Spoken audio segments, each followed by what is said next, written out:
Oh my god, I can't believe my eyes. How can she lift that massive rock all by herself? She's gotta be one of those Adepti, surely. Oh, mighty Adeptus, please give me your blessing so that in the coming year I may reap a more bountiful salary. This is top tier in size and quality, and the condition it's in is quite simply immaculate.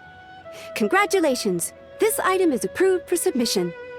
I'm going to award you full marks for the Sunset Vermilionite item. May I take your name? My name isn't important. I'm not even here to compete. I was just delivering this for some other people. They should be here any minute now. Shenhe, and Ningguang's little helper. Ah, so you're the ones behind this. No wonder. The rarest talent turns in the rarest plastrite specimen. But I have to correct you on one point. It's not helper, it's secretary. Okay then, Miss Secretary, what do you think of the rock we found? Pretty amazing, right? In truth, it is the finest piece of plastrite we have received so far. If everything goes according to plan, we will use this piece in the foundation of the Jade Chamber, which will enable us to proceed to the next stage of construction. As a side note, Lady Ningguang has rented some dwellings in the nearby area to serve as accommodations for the contestants. If you need a place to rest, you are welcome to stay there. Now, please excuse me. As you can see, there is still a lot of work to do on the building site. Shenhe, just now on the way over, pretty much everyone was singing your praises. Oh, really? What kind of reaction is that? So strange. Aren't you happy about it? Whenever Paimon gets praised, Paimon can't help but hold their head up high and break into a big smug smile. I've had similar compliments before. They call me an Adeptus, treat me with great deference and respect, as if I'm set apart from the common folk. Yeah, 'cause that's how Adepti are. At least the ones we've met are pretty unique and reclusive, too. Way different than normal people. But I am not... Shenhe? I'm fine. I've been exerting myself quite a lot ever since we set foot in that abode. I'm just a little fatigued. Well, Byron said that there are some makeshift hotels we can use, right? Let's go check in and take a rest. No need. I simply need to find myself a secluded place in the wilderness to sit and meditate in silence. You can't do that. It's dangerous out in the wild on your own. When you're hungry, you go eat something tasty. And when you're tired, you go lie down in a nice, comfy bed. All right? Seriously, don't punish yourself like this. Okay. If you insist. Great! Now we're talking. Let's head to our hotel.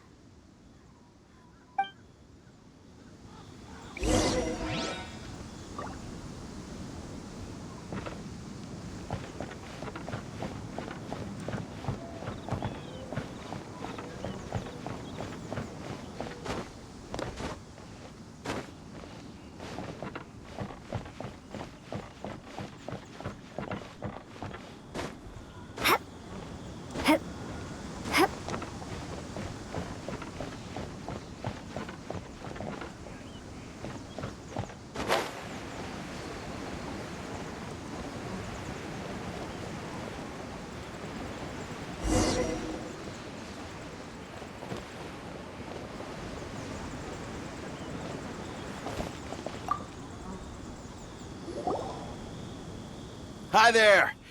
Checking in, are we? You're just in time. We only have 2 rooms left. Since this was chosen as the building site for the new Jade Chamber, we've had a constant stream of people in this area. And not just workers either. Visitors, business people, tea sellers, all sorts. So, business is booming for me today. Very few vacancies. You're lucky you got here when you did. Great! One of your rooms is still being cleaned. I guess it should be ready within the hour. The other room is just through the door on the left.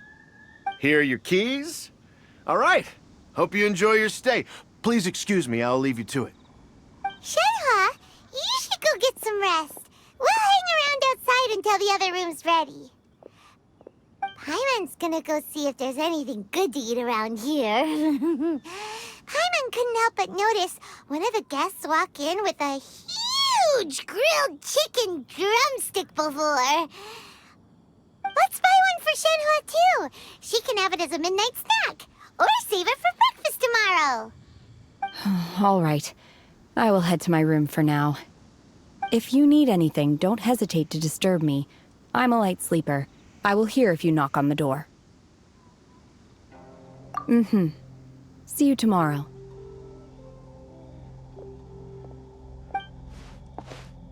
Hey! Isn't that Cloud Retainer? What's she doing here? Let's go and say hi.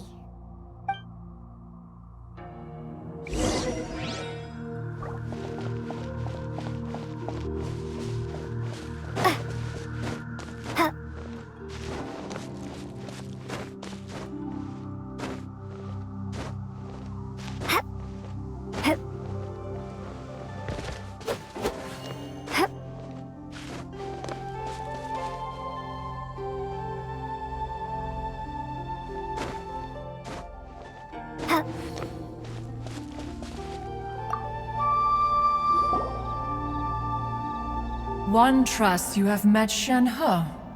So, are you getting along quite well? So far, so good. Yeah. So, you know Shenhe too, Cloud Retainer? Naturally. Save for Ganyu, who spends the majority of her time in Liyue Harbor. All the Adepti living today are acquainted with Shenhe to some degree. Cool. So, what's her Adeptus name anyway? Calling her Shenhe feels kind of friendly, but also kind of disrespectful. So Paimon's thinking maybe it'd be better if we called her by her Adeptus name instead. Her Adeptus name? Why, pray tell, would Shenhe have an Adeptus name? Don't all Adepti have a special title they go by? On this latter point, you are correct.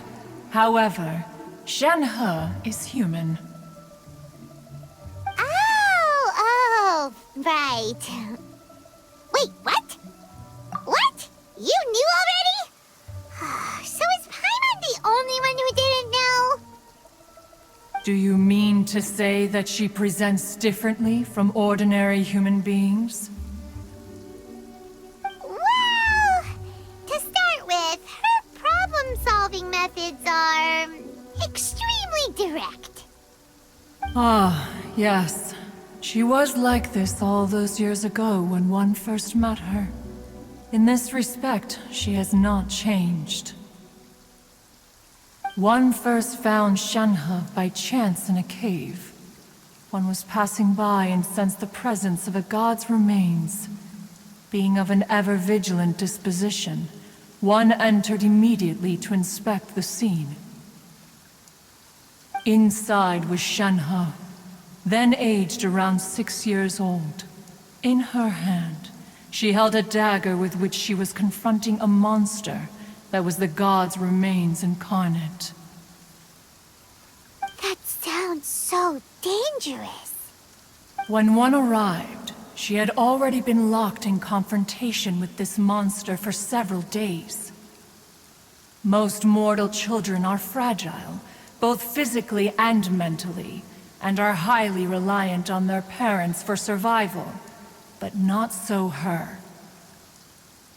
That she was able to endure such terrible danger was due not only to her strong willpower, but also to the bloodlust and homicidal instinct with which she was born.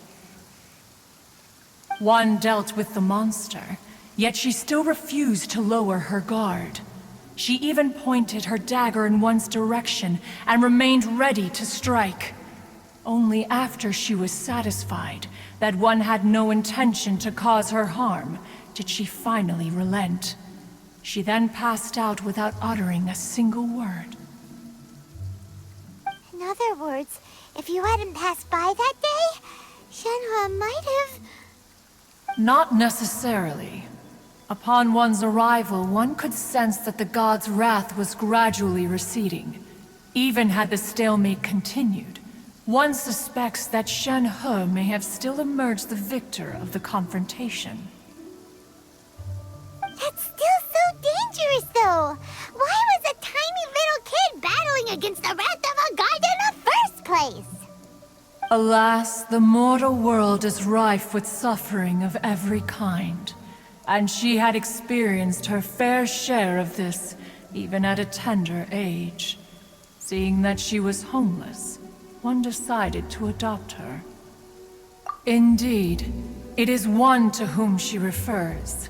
Shenhe has an extraordinary constitution, making her well adapted to practicing the Adepti arts. All the Adepti cherished her talents, and so we were willing to train her. However, her homicidal urges did not subside with age. Rather, they grew stronger day by day. Mooncarver once performed a divination for her. He declared that her fate is to bear the curse of calamity. Consumed by malevolent energy, she is prone to bring harm to those around her. Such is the magnitude of the danger this poses, that her soul must be bound with red ropes to keep her homicidal instinct at bay. The red ropes have indeed served to keep her calmer and more content. They also seem to have rendered her somewhat inexpressive.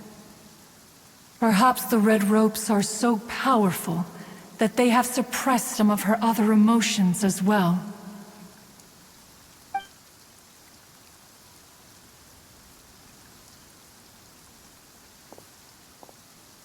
It is only by fate that people's paths may cross. Now that Shenhe's path has crossed with yours, please be sure to treasure the gift that fate has given you, and take good care of her. Oh, now Paimon gets it. You came out here to check up on Shenhe because you were worried about her, didn't you? Huh. You dare draw such a facile conclusion on the nature of one's present excursion? Incorrect. The truth is that while Liyue Harbor may seem peaceful today, danger is always lurking in the shadows. Ningguang once made a bold assertion that this is to be the era of the contract between Liyue and the humans. Well, one is most curious to observe how she will respond to the coming storm. If she handles it admirably, one is willing to be a witness to her achievements.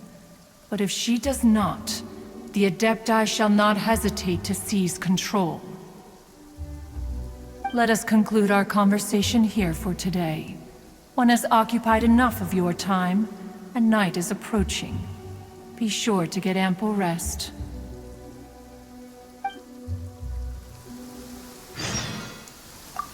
A human raised by the Adepti is precisely what Liyue needs right now. So, Shenhe isn't an Adeptus after all. She just grew up around the Adepti. Oh, no one?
Once, there was a glorious kingdom established among the heavens.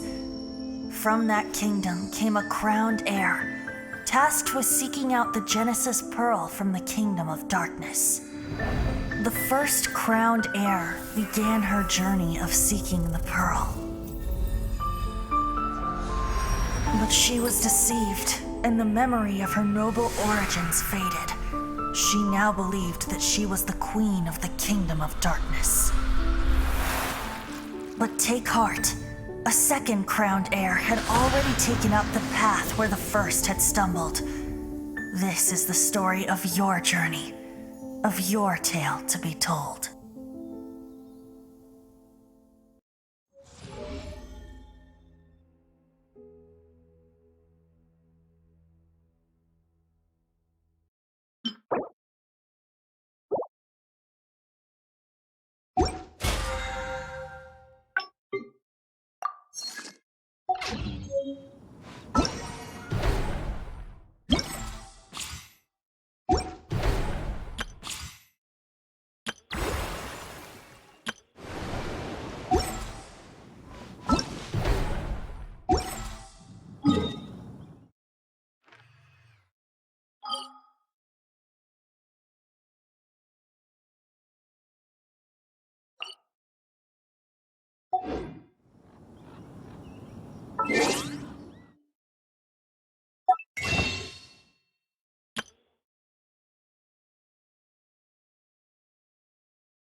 Hey!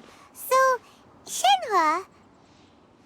Master has relayed my situation to you, I take it. Oh? How did you know? I'd intended to wait until you came back before going to sleep, but I didn't hear you come in. I was worried that something may have happened to you, so I went outside to check and caught sight of my master. On top of this, you have been acting very strangely around me this morning, causing me to suspect that my master must have told you everything about me. After all, Master is... very talkative. Sorry, Shenhua. It's okay. I don't mind. The fault is mine for not explaining everything to you sooner, because in my experience, trying to explain is a futile pursuit. Still, though you mistook me for an Adeptus, you never treated me as distant and unapproachable. Instead, you treated me as you would a friend. For this, I am very grateful indeed. To be fair, we've met our fair share of real Adepti, too. Anyway, now it's settled. From now on, you're our friend. Whether you're an Adeptus or a human isn't the important thing. First and foremost, we're just plain old friends. Got it. Although I don't know quite what it entails in terms of what I have to do, I must say I like the title friend very much indeed. Great! Well, now that we're all rested up, we should start searching for the other 2 items on the list. But before we do that, let's go to the building site and ask Ningguang's little helper how the progress is going. After all, Sunset Vermilionite is so rare. Paimon doubts many competitors will really be able to find any. If it turns out some of them have given up already, we'll be able to take things a little more slowly. Oh, and another thing. We bought some grilled chicken drumsticks on the way back last night. There was a place just outside. Here's one for you, Shenhua. Try it! They're so good. I concur. It has a rich flavor, far more agreeable than those I've cooked for myself in the wilderness in the past.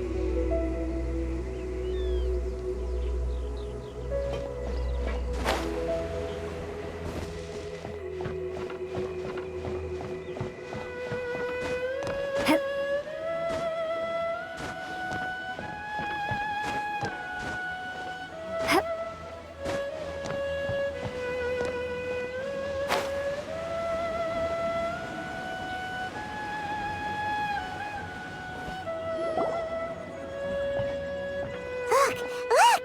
The Jade Chamber is floating into the sky! But it seems to be tied down by something. That's because it's not finished. Hey, Byron! And hey! People Paimon doesn't know? Given the enormous scale of the Jade Chamber, we split the construction work into 2 phases to make sure the structure remains balanced. Before we find some suitable plastrite, we build the Jade Chamber's keel at ground level. Once the plastrite is ready, we place it into the keel and let the partially constructed Jade Chamber rise up to the height of the surrounding mountain peaks. The remainder of the construction work is then carried out at that altitude. Once everything is ready, we release the iron tethers and allow the Jade Chamber to rise to its target altitude. Miss Bywin, We've brought some new materials to submit. One moment. I'll be right there. The construction work has only been able to progress this rapidly thanks to the plastrite provided by you. Lady Ningguang is most grateful and looks forward to seeing more of your work. Wow, can't believe you sourced the plastrite so quickly. It's the key piece of the puzzle. Looks like you beat us to the punch. Wait, I know you. You're the one who fought against the Fatui and Osile, right? Oh, sure enough, your reputation precedes you. Pleased to meet you. I'm Beto, captain of the Crux. Beto? Are you here to join the Jade Chamber contest too? Sure am. I happened to get my hands on a chunk of sunset vermilionite on a voyage a while back, so I figured I'd bring it over. Huh. So even though it's rare, we're not the only ones who managed to get a hold of it. Oh, I've got some introductions to do. This is the renowned Miss Yun, or Yunjin, probably the most famous figure in the Liyue opera scene. Greetings. These two are Paimon and the Traveler. I'm sure you've heard of them before. And this is... sorry, I'm not sure we've met. Shenhe. I am their... friend. Good to meet you. Well, from today on, I guess all of us are friends. Miss Yun is also here for the contest. Turns out she needed to borrow a boat, so we came together. It's an honor to finally meet you both. I've heard much about you. Miss Shenhe, though we are only meeting for the first time, I have a feeling that we will get along very well indeed. To be honest with you all, I am in great need of this opportunity to ask Lady Ningguang a question. That's why I joined the contest. Thanks to my father's connections, I was able to acquire a specimen of the plastrite required. Fortunately, it was approved for submission, despite being a little on the diminutive side. Wow. So it looks like the three of us are competitors now. Excuse me for prying, Miss Shenhe, but are you competing as well? No, I don't have any questions for Ningguang. I just wanted to help her win. In that case, I have a proposal to make. Lady Ningguang said that the first 3 contestants to procure all 3 materials will be awarded the chance to ask a question. Well, there are 3 teams here. We can split the prize between us. Instead of competing against each other, we could work together to secure the top 3 places between us. What do you think? Sounds great, but how does that change things exactly? I think I see where you're going with this, Miss Yun. The plastrite was the most difficult item to source by a long shot. Luckily, all 3 of us managed to get our hands on it. The 2 remaining items aren't quite so rare, so as long as one of us finds a way to source it, the other 2 can hop on the bandwagon. How'd I do? Is that what you had in mind? Precisely. Huh. Interesting approach. Okay then. All right, I'll go first. I have some leads on these wonder cores. From what I've heard, the core itself is really not that difficult to make. The hard part is getting hold of the ore used as raw materials. I'm gonna head back to the ship and ask Suling if he's heard of them. You guys... We will head into town and seek advice from Master Zhang of Hanfeng's Ironmongers. Thoughts? Wonderful. We'll split into teams then, and whoever makes progress first brings all of us a step closer to victory. I'm gonna take off. See you later. Okay, let's go! By the way, what question are you gonna ask Ningguang, Yunjin? I'm looking for a venue to host the performance of our new opera. Lady Ningguang has excellent judgment, so I would like to hear her opinion. Ooh, what's the opera called? Paimon wants to go see it. The opera is a labor of love by my father. He wrote it based on a popular urban legend about an evil spirit and an adeptus. It's called The Divine Damsel of Devastation.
Ah, hello.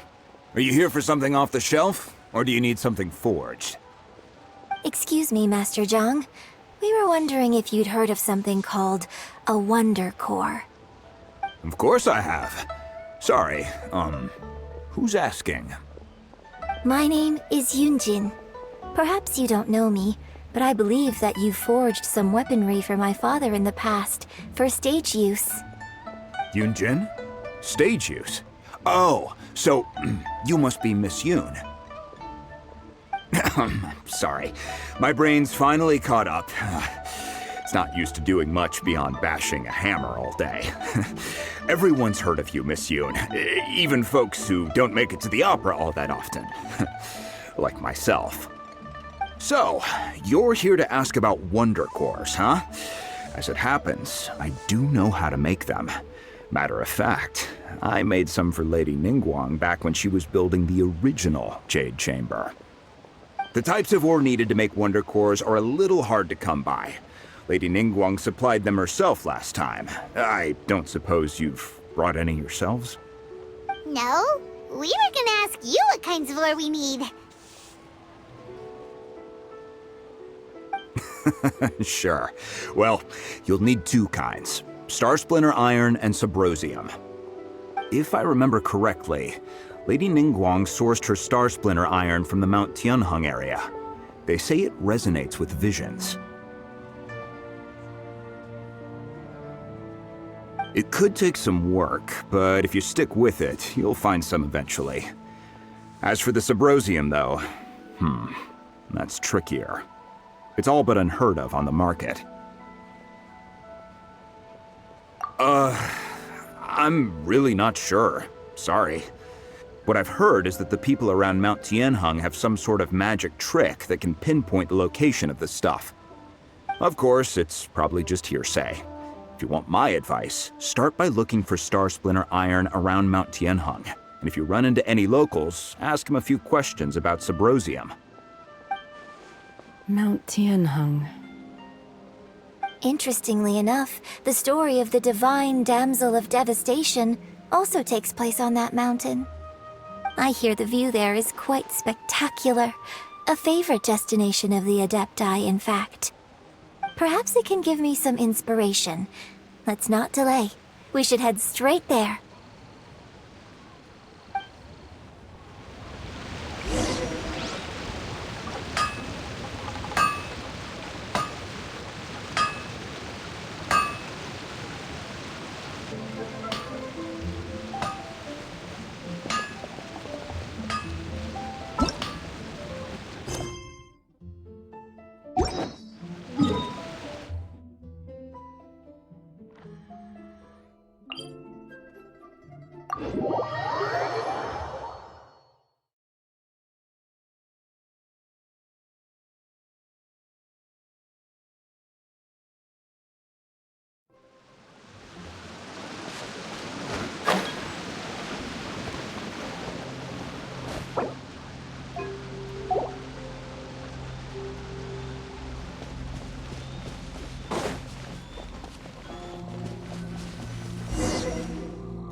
I came to Mount Tianheng once with my father as a child.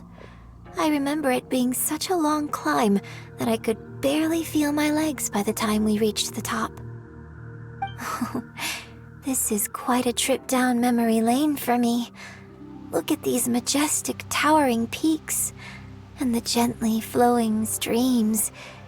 It's like setting foot in paradise.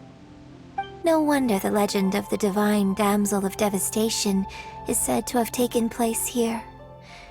Adepti wander oft where mortals seldom stride. Indeed, this looks like a place that one might expect to be frequented by Adepti. The Divine Damsel of Devastation is your upcoming opera, right? And the story takes place in Mount Tianheng. Huh. Seems like you have a real connection with this place. What's the story about, though? It's the story of a girl becoming a hero. Cool! A hero story? They're Paimon's favorite! The legend first arose in this area, It is said that there used to be a prosperous village on the mountain. In that village, there was a loving couple who were completely devoted to one another. One day, a terrifying monster appeared.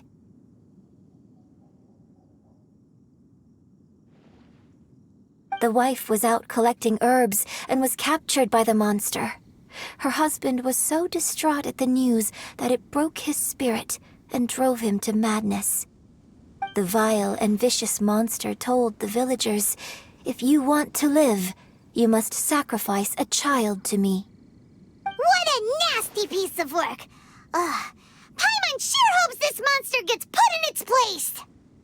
But the monster was so terrible and so strong that all within the village were terrified of it. They had no choice but to give in to the monster's demand. Just while they were discussing whose child would be given over to the monster, a little girl suddenly stood up and came forward. No! Don't do it, little girl! Unbeknownst to anybody else, she was concealing an exorcist's blade. She approached the monster's lair, feigning fear and trepidation. When she finally arrived, she courageously drew her sword and entered into a fierce struggle with the monster, from which she eventually emerged as the victor. Her extraordinary abilities drew the attention of the Adepti, and they took her as one of their own. Her story became the stuff of legends. But alas, the paths of mortals and Adepti seldom cross, and she would never again re-enter the mortal world. And so, destined to grace the mortal realm for but a brief moment, she vanished like a wisp of... I really like this story. But I personally think that perhaps the little girl was not as brave as the opera makes her out to be. I'm not sure she deserves all the praise. I've never considered that before. Opera is always an interpretation of the events it purports to portray. A certain degree of deviation from the truth is always inevitable. When my father wrote the script for this play, I suppose his intention was to inspire his audience with the character of the divine damsel. I think it's a great story. Well, it sure inspired Paimon! Let's go get ourselves some Star Splinter Iron! Yeah!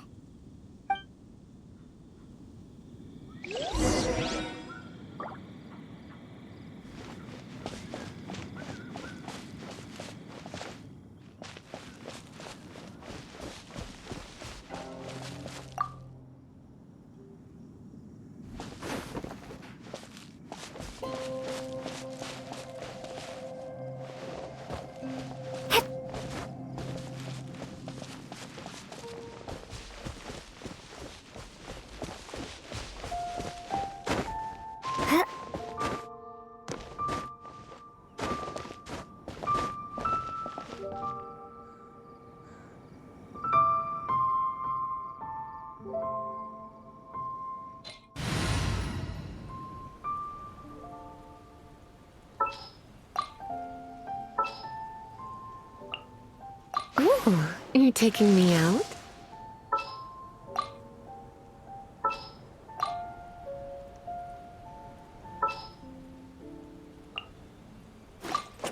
Outrider Amber, reporting.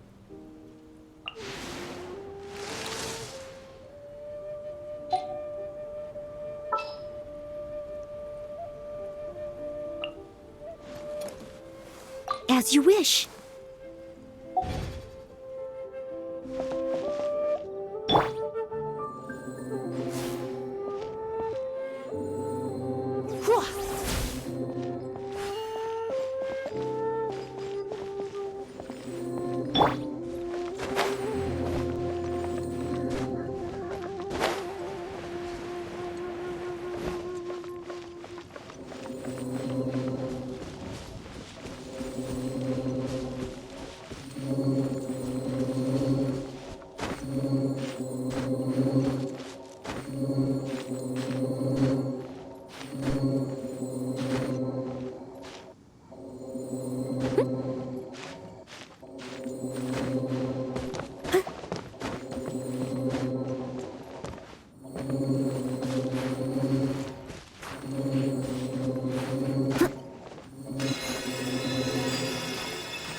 Leave it all to me.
This should be enough Star Splinter iron. Now we just need to find that Subrosium. I think I saw a village on our way here. Master Zhang said we should ask the locals for help. Why don't we try there?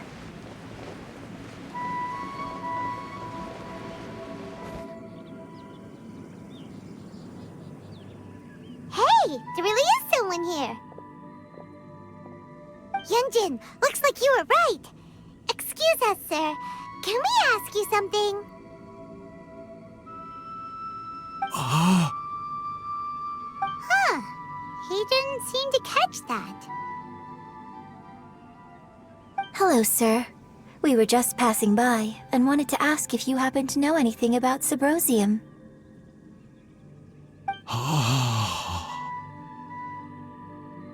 Is he trying to tell us to look for clues in the village? Well, whatever. Guess we're on our own here. Shenhua, Yunjin, let's have a look around. Sorry, you can go ahead without me. I'd like to have a word with this gentleman.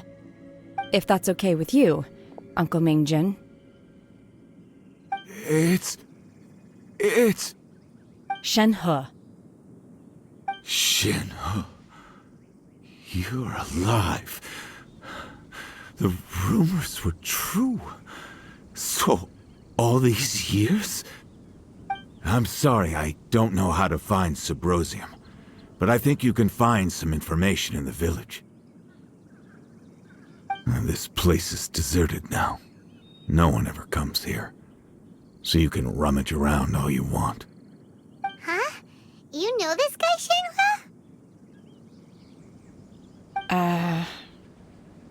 Thank you, kind sir. We'll go and take a look around.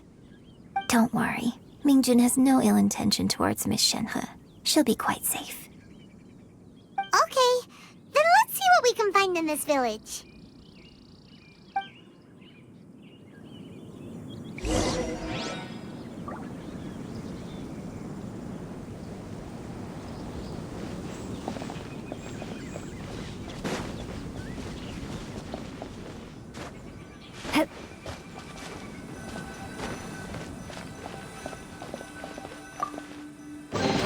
A reward on the road.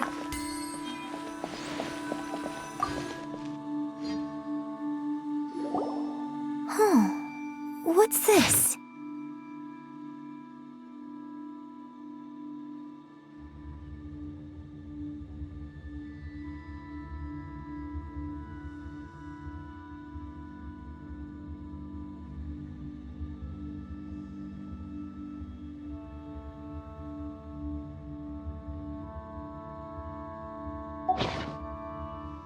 So, Shenhe is the divine damsel?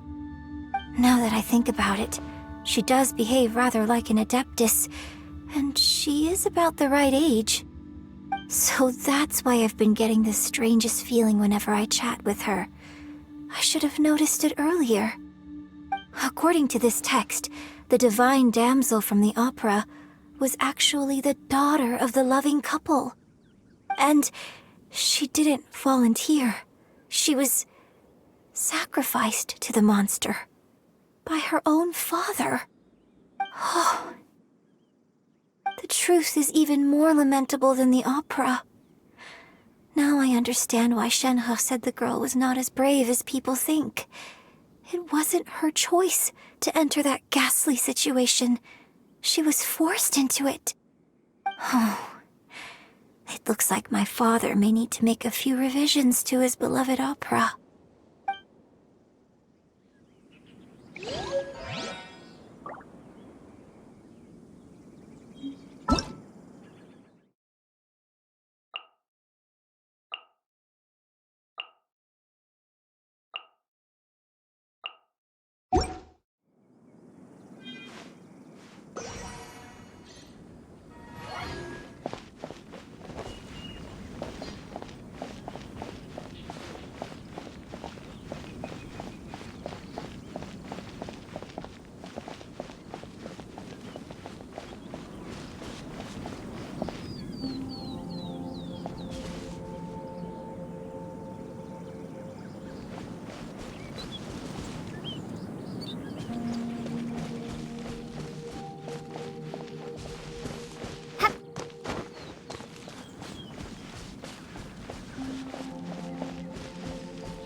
So it seems that Shenhe's father thought he was summoning a benevolent deity using a magic incantation.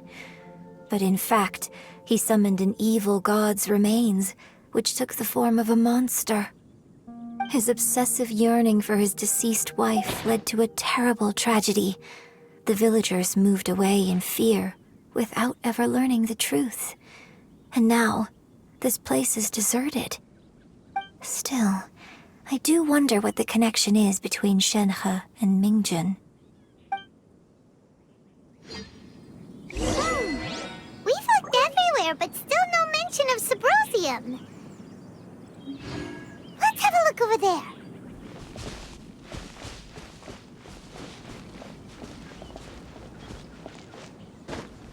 Huh?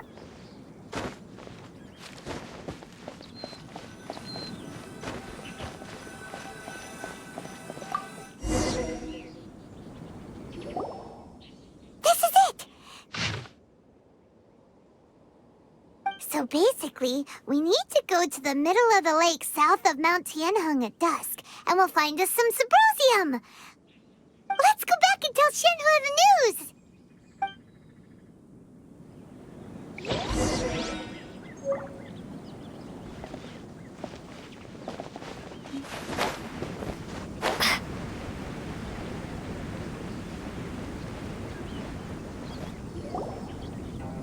One year when I was back visiting, I heard a story about a white-haired adeptus from a merchant passing by.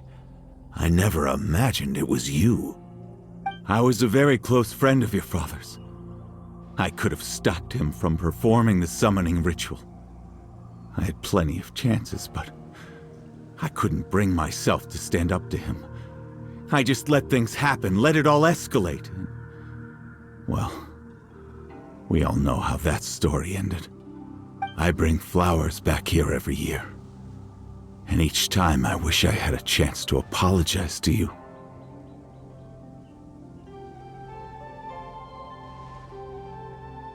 Apologize for what? If you'd stopped him, he'd only have found another way. There is nothing he wouldn't have done for his... Do you still hate him? I don't know what I feel. I'm told my fate is to bear the curse of calamity, so my master bound my soul with red ropes to curb my aggression. But it also dampened my emotions, making me dispassionate, like the Adepti. So if you ask me how I feel about the past, if I hate my father or not, the truth is, I feel nothing at all. It must have been so tough for you all these years. Shenhe, we're back! Oh, then I will leave you all in peace. Shenhe, it brings me some solace knowing that you are okay. I'll tell you more about the old times next time we meet. Thanks, mister. We found some info in the end.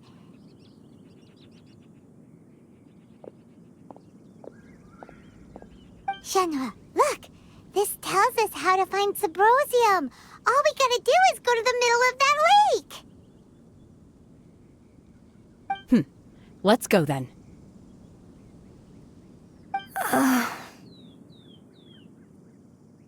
Miss Shenhe, there's something I'd like to talk to you about. Just now, in the village, we found your father's diary. It turns out that many of the details in the Divine Damsel of Devastation are not true to the facts, so I'd like to change them. Why? I know I say that opera always deviates from the truth, but now that the main character is standing right here in front of me,